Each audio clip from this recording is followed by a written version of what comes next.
This is the bully. Yeah. And here's the man behind the bully. How you doing? Ram Air, 35 plus mile an hour. It actually picks the air as you're going forward.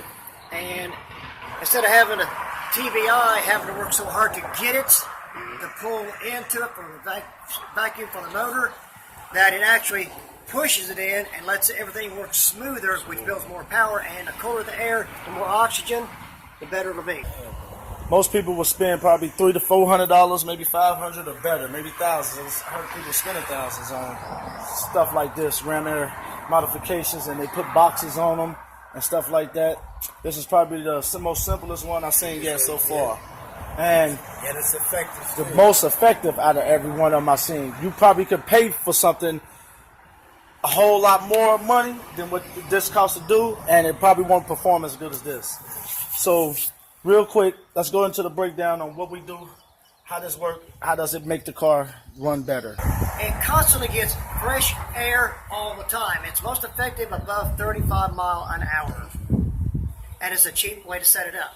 It cost me approximately $20 in my labor to do it. The more I get it to perform better, my gas mileage goes down, but you play, you pay. That's my game. That's the game. Right. I don't worry about the mileage. Let's take a look at it real quick on the inside. Identify everything for us, Mike. Okay, the lower portion here of the 4-inch is the 5 1/8 inch bent pipe, which is attached with self-tapping metal screws, and it will not come loose. I guarantee you that. It has it on me, and I don't believe it ever will.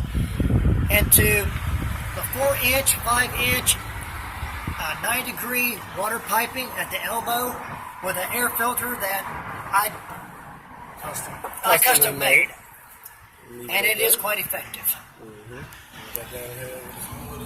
Okay, the bottom plate where my finger is at is cut out of a 2x6 with approximately 2-inch throttle bores drilled through it, 3 other holes for the bolts. This top silver piece, which is furnace tape to help dissipate heat, and the wood will dissipate heat, and each spacer block is approximately 15 horse. The top block, it's got the silver furnace tape on it, is out of a plastic polymer. I'm not sure what type. It's done up the same way as the wood block is, and that's worth about another 15 horse, so approximately 30 horse for both. Not too bad. And I can't find a tunnel man for the motor, so I devised my own. Cowl induction. Okay, the cowl induction, so I couldn't find a cowl induction I really wanted to put on my truck. And it's too expensive at swap meets and to buy them off of eBay. I devised my own. Secondary auxiliary vacuum here with the copper tubing. I had to put that in for the hose to fit, which is right here, the copper tubing. Regular pipe, rubber hose, 3/8. Run off of that from a T-fitting to 2 PCV valves on each side of the cowl at the back of the hood, where that's where you get all your vortex or tornado type of wind movement from the hood as you're going forward to get them to work like for cowl induction.